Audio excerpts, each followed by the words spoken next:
전체 출생 인구는 제가 볼 때는 한 20년 동안에 한 2천만 명 태어난 것 같아요. 그 1년에 100만 명씩 태어난. 근데 지금 현재 그 중에서 55년생부터 74 살아 계신 분이 지금 1,700만 명입니다. 그럼 1년에 85만 명이 지금 살아 계신 거예요.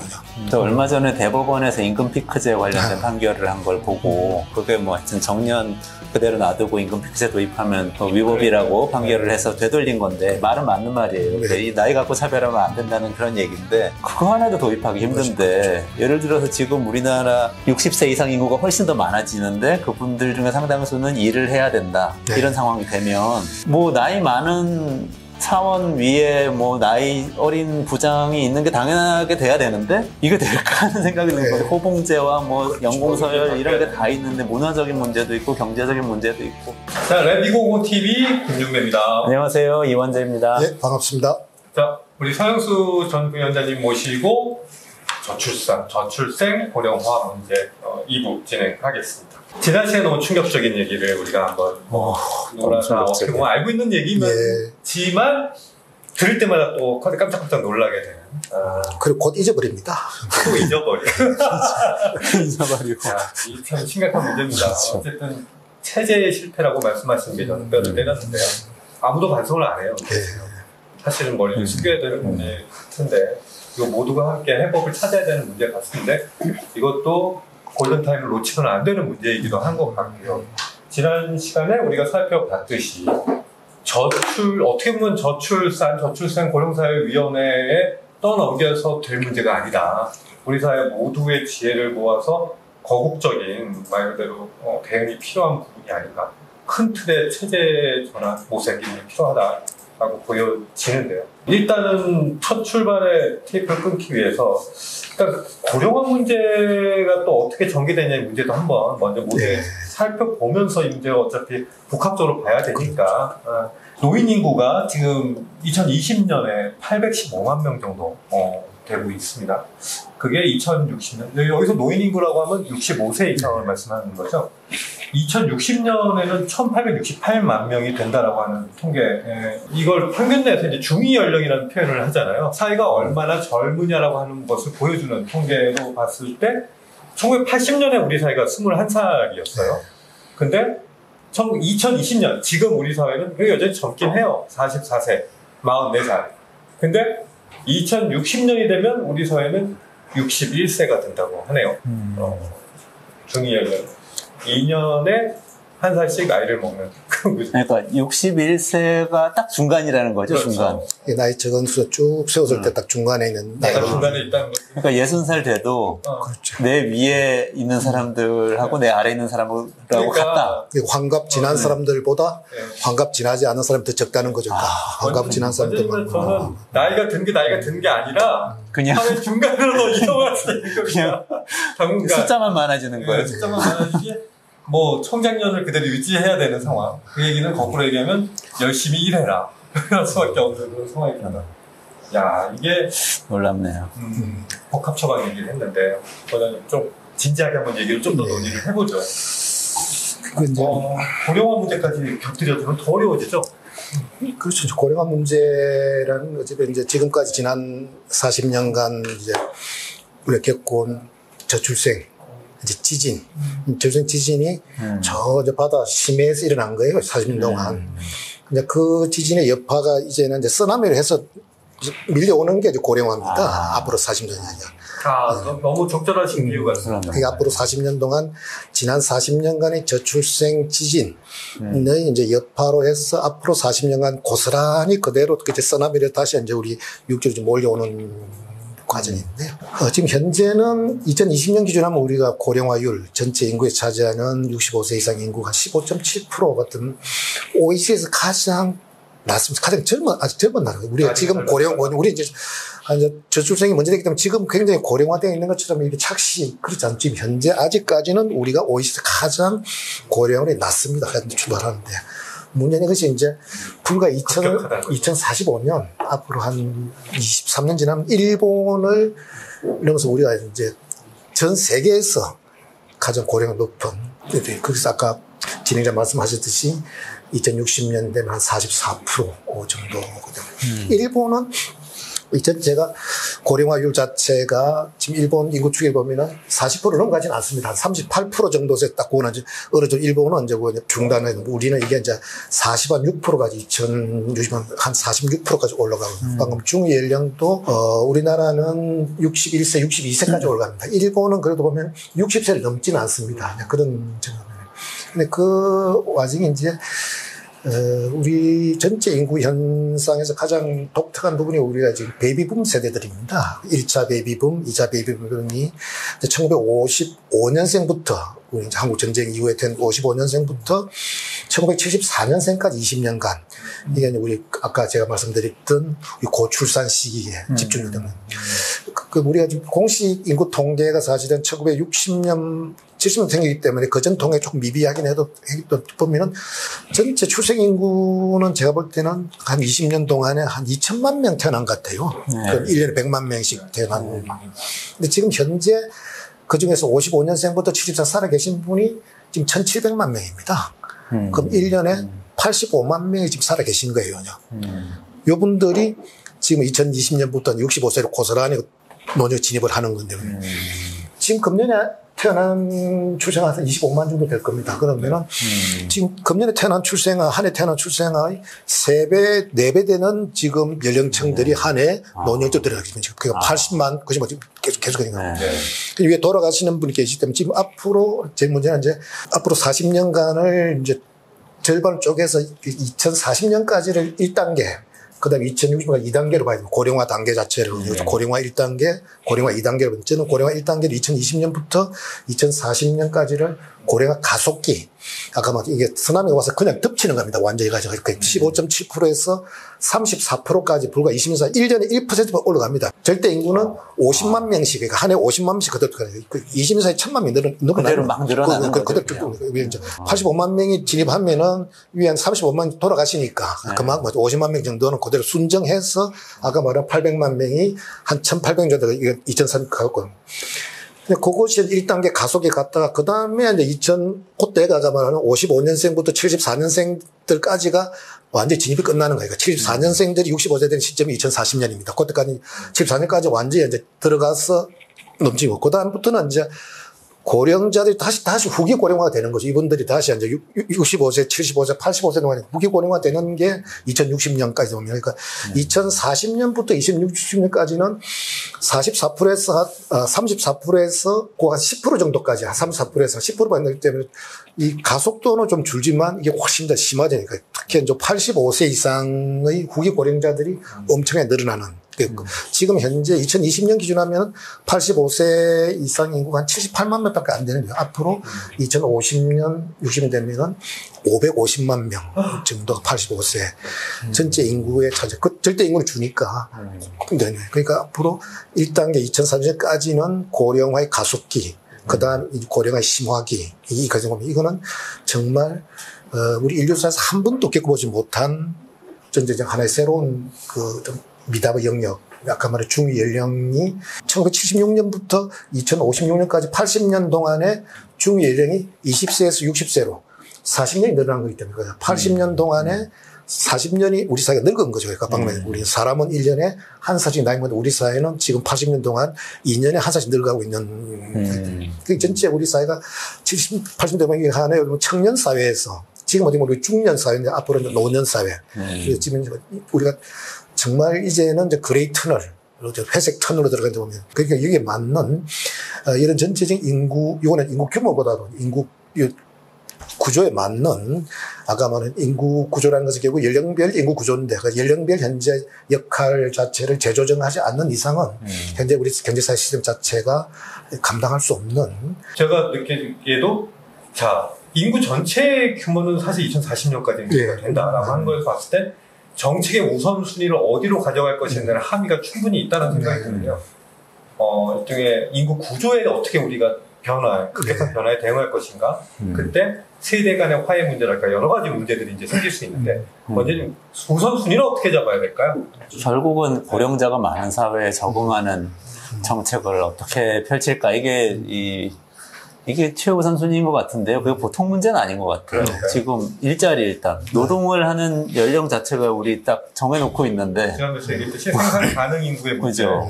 그러면 어떻게 이 60세 이후에 한 80세까지 이 인구를 어떻게 일하게 할 거냐 또는 뭐 일을 하게 할 거냐 말게 할 거냐 아니면 생계를 어떤 식으로 보장을 해줄 거냐 이 굉장히 거대한 문제가 일단 기다리고 있는 게 엄청 크고 거기에 이제 인프라 문제가 있는 것 같아요. 주거하고 맞습니다. 병원 그 의료 문제 같은 게 이제 고령자한테 굉장히 중요할 텐데 이거를 어떻게 이 수많은 사람들을 수용을 할 거냐. 지금 당장만 해도 요양병원이 넘쳐나잖아요. 자리가 없어가지고 난리인데 그러면 이 많은 분들이 다 그럼 요양병원 들어가서 사는 요양병원 몇 배로 늘어나는 거냐. 우리는 병원 사회가 되는 거냐. 이런 생각이 막 들면서 인프라 문제는 어떻게 할까 이런 고민도 또 듭니다. 보충 설명드리면은 네. 일단 주거 문제 말씀드리죠. 우리 주거 정책이라는 것은 우리가 지금 전체적인 공간 정책, 주거 정책이라는 건 정책 결정을 하고 사실 그것이 실현되는 보면 20년 미리 보고 준비 중이에요. 우리가 이제 장래 인구 추계는 지금 2070년까지 나와야 되면 장래 가구 추계, 주택 추계는 2047년까지 나와 있거든요. 2047년. 그게 이제 곧 2047년 같으면 불과 25년밖에 안 남아 있는 거예요. 그게 지금 현재 우리 고령자 가구, 그러니까 이제 가구 중에서 가구주가 65세 이상 가구가 차지하는 비중이 전체 가구의 한 22%밖에 안 됩니다. 22%인데 2047년 되면 이것이 49%가 됩니다. 아, 절반. 절반이 고령자 가구거든요. 그동안에 그러니까 고령자 가구가 아닌 다른 가구들은 한 800만이 줄어요. 그런데 고령자 가구는 1100만 늘어나거든요.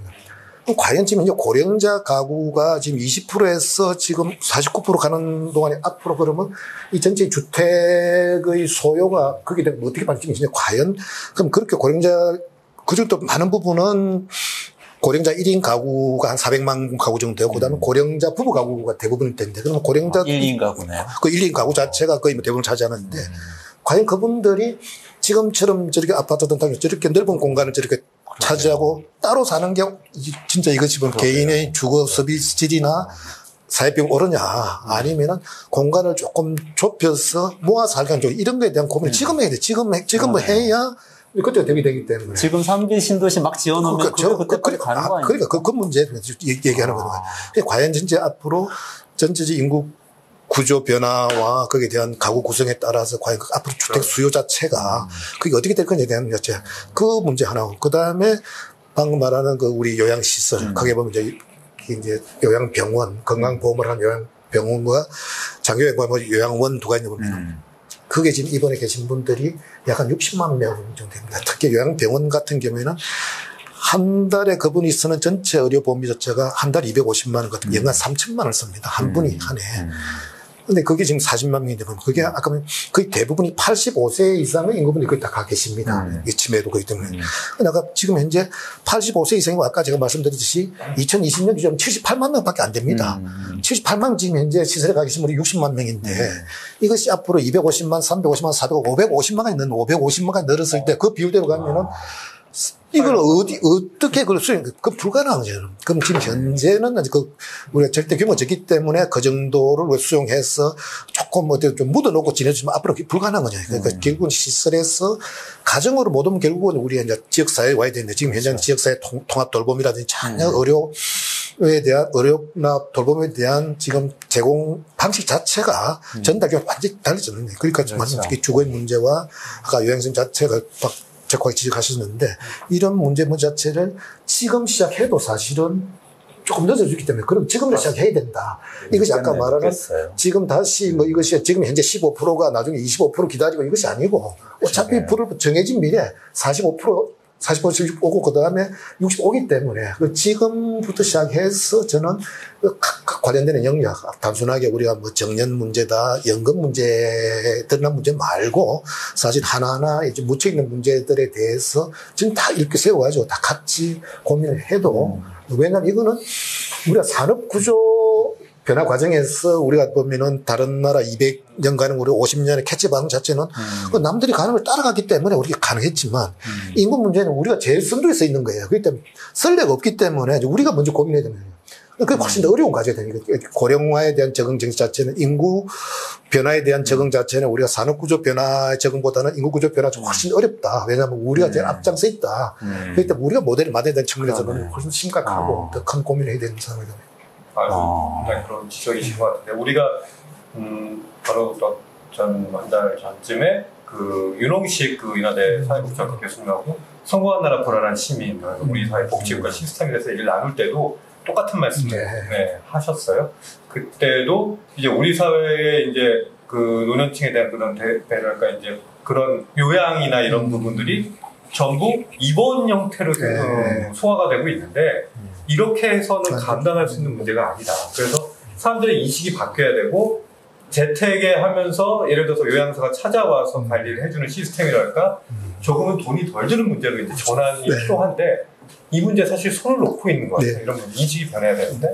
그거를 작년에 사실 랩 2050에서 연구를 연구과제를 하나 했었거든요. 돌봄도시 연구라고. 근데 그때 보니까 저희 연구위원 하고 있는 김보영 영남대 교수하고 같이 작업을 하다 보니까 우리나라가 쓰는 돌봄 예산이 작은 것 같은데 건강보험에서 나가는 요양병원 예산을 집어넣으면은 이미 OECD 수준이 돼 있더라고요. 그렇죠. OECD 평균이. 엄청나게. 근데 그게 지금 막 몇 배로 늘어난다는 거잖아요. 그렇죠. 요양병원 지금 나가는 게 지금 아마 한 7, 8조 정도 될 텐데, 가지고 그 자체 보면 지금 문제는 일반 의료비도 늘어 있지만 지금 장기요양병에 따른 지금 장기요양비하고 그 다음에 요양병원 자체는 이거는 뭐 급격해. 아까 말한 이거는 85세 인구 자체가 지금 이제 아까 말한 80만 명에서 지금 550만까지 늘었는데 그거는 그대로 비례하기 때문에 지금 저희들이 지금 의료비를 분석해 보더라도 연령층 간의 의료비 폭이 워낙 크기 때문에 특히 85세 이상 제가 죄송해요 2018년 기준에 85세 이상 같으면 연간 1,200만 원 씁니다. 1인당 1,200.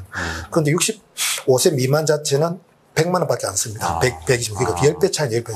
근데 지금 앞으로 그 포션이 워낙 크기 때문에 오히려 연금 문제보다는 지금 의료비, 이제 장기요양비까지 포함한 의료비 자체가 지금 현재 그 고령화에 따른 가장 큰 과제가 될 것이다. 그래서 현재 의료 공급 체계, 의료 공급 방식, 지금 우선한 게 저도 지금 85세 이상의 후기 고령자에 대해서는 저는 본인 부담 자체를 없애는 한이 있더라도 저는 이게 반드시 가정의제도 뭔가를 어떤 그걸 통해서 가정의를 통해서 이것이 어떤 과잉진료, 중복진료 할 수 있는 그 적극 체제 자체를 저는 전환하는 게 가장 급선무다 이런 생각하거든요. 사실 지금 기득권자가 있는 거기 때문에 더 이루기 어려운 개혁일 거라는 생각이 드는데요.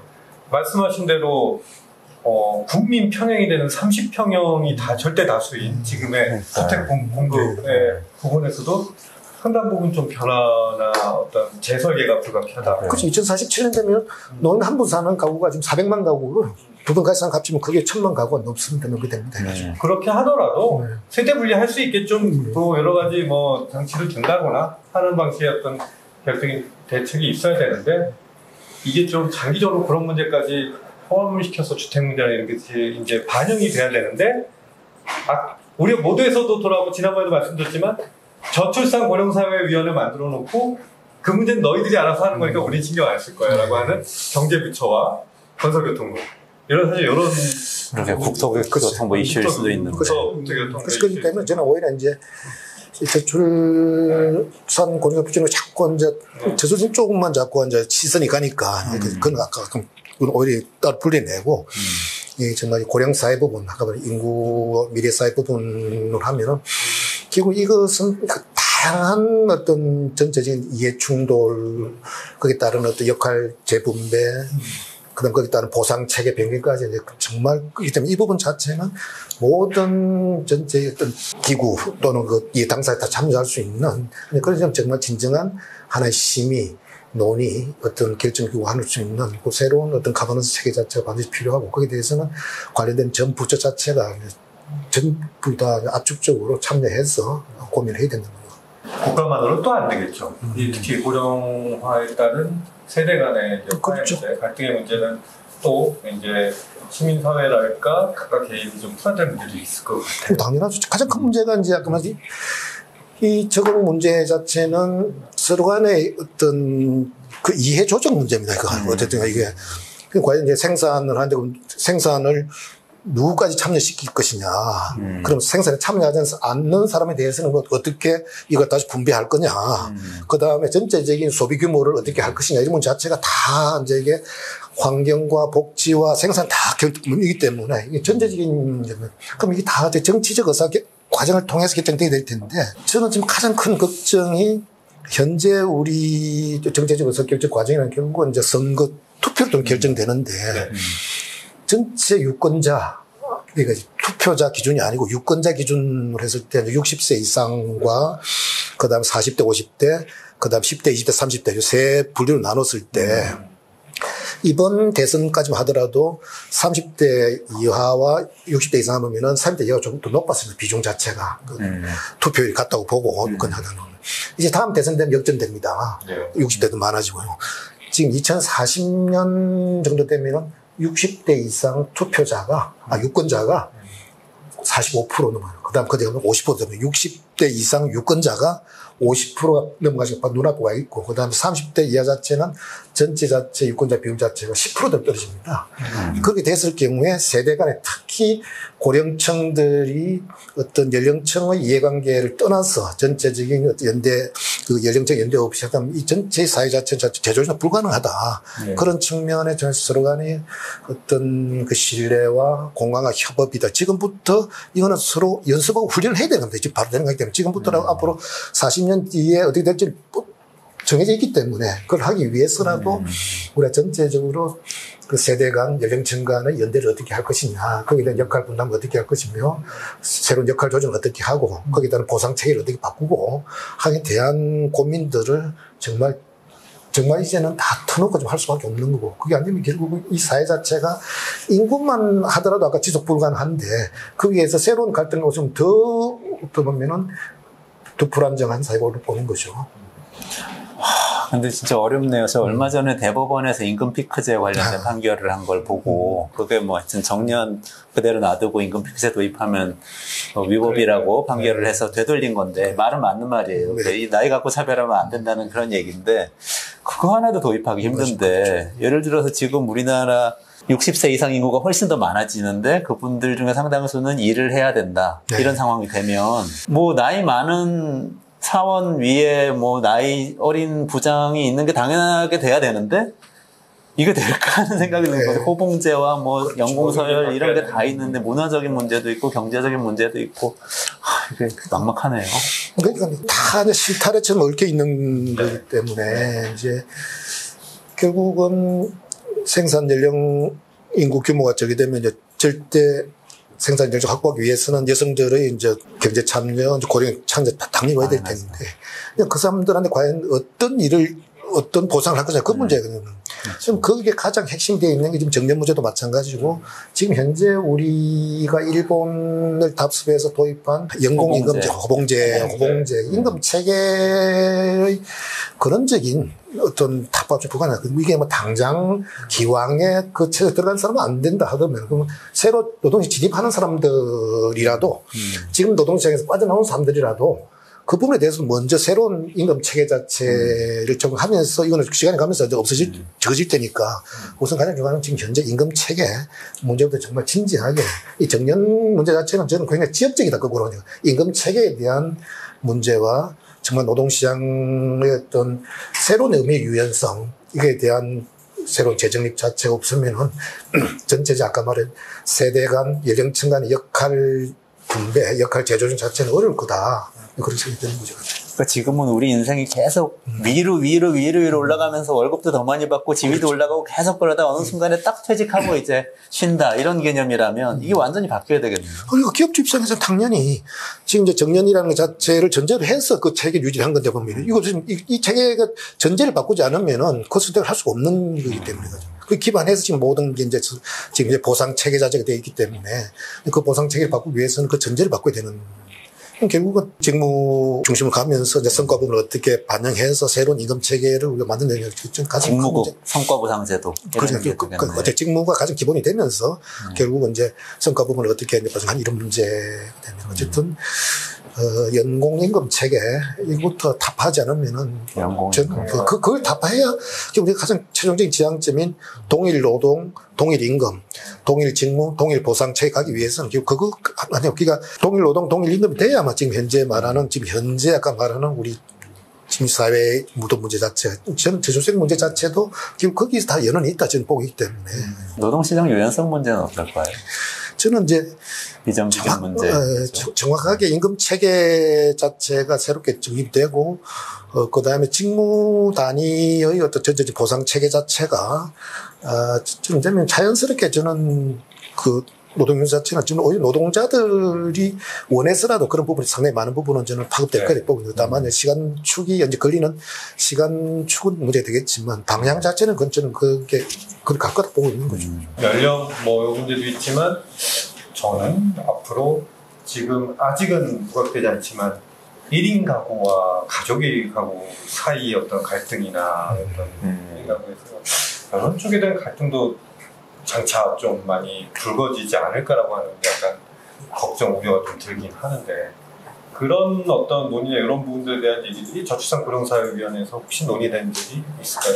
가구 원수에 따른 그러니까 1인 가구의 경우에는 이제 가족에 대한 여러 지원 정책이랄까 이런 것들 사실 혜택을 못 받게 되니까 상대적으로 자기들은 불공평하게 대접을 받는다 국가로부터 그리고 이제 예를 들어서 뭐 그 회사 기업 내 복지만 하더라도 뭐 결혼한 예를 들어 대학을 보내는데 무상으로 보내준다든가 하는 여러 가지 복지들이 있는데 1인 가구는 해당이 되지 않는 부분이지 않습니까? 결혼하지 않은 이런 여러 가지 복지 체계의 시스템 이런 분들도 다 얽혀 있는 부분인 것 같습니다. 지금 이제 자녀, 그리고 이제 자녀를 중심에 놓고 이제 생각해야 되는 겁니다. 자녀라는 게 아동이라는 것이, 아까도 얘기했지만, 하나의 개인 차원에서 보면은 그 자녀를 갖는 것 자체가, 우리 뭐 경제조직금 이걸 가져오는 편익보다는 거기에 대한 부담이 훨씬 크다.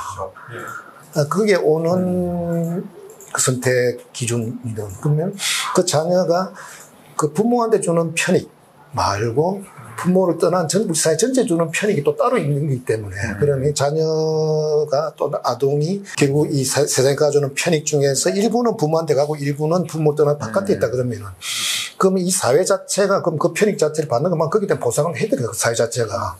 이제 그거를 그 부모를 통해서 그 보상을 가는 거기 때문에 그렇게 하면서 부모의 어떤 선택에 대한 전제가 다르기 때문에 그거는 어쨌든 자녀를 갖는 가구와 자녀가 없는 가구에 대해서는 저는 어쨌든 이 사회 자체가 국가 자체가 어떤 형태로든 거기에 대한 그 장래에 받게 되는 편익에 대한 하나의 거기에 대한 보상 자체는 필요하다.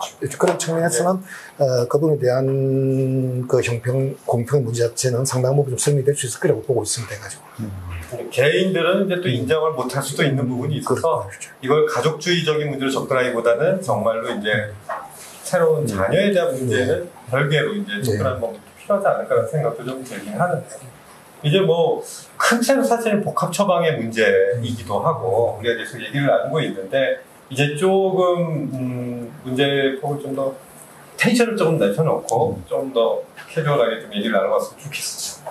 위원장님께서는 이제 언론사 경영을 또 실제로 하시면서 기존의 어떤 기득권이나 이런 것들에 대한 싸움이나 이런 것들 상당히 하셨던 것으로 어떤 대립을 좀 예를 들어서 뭐 광고 영업하는데 이제 국장들이 1%를 그냥 떼가는 그런 관행이 있었다고 사실 지금도 있어요. 이런 것들에 대한 어떤 우리 사회의 큰 틀의 이제 그 경영이랄까 이런 문제에서 이제 조금 변했으면 하는 어떤 이렇게 그동안의 경험에서 우러나와서 좀 주시고 싶은 어떤 제언이나 이런 것도 있다.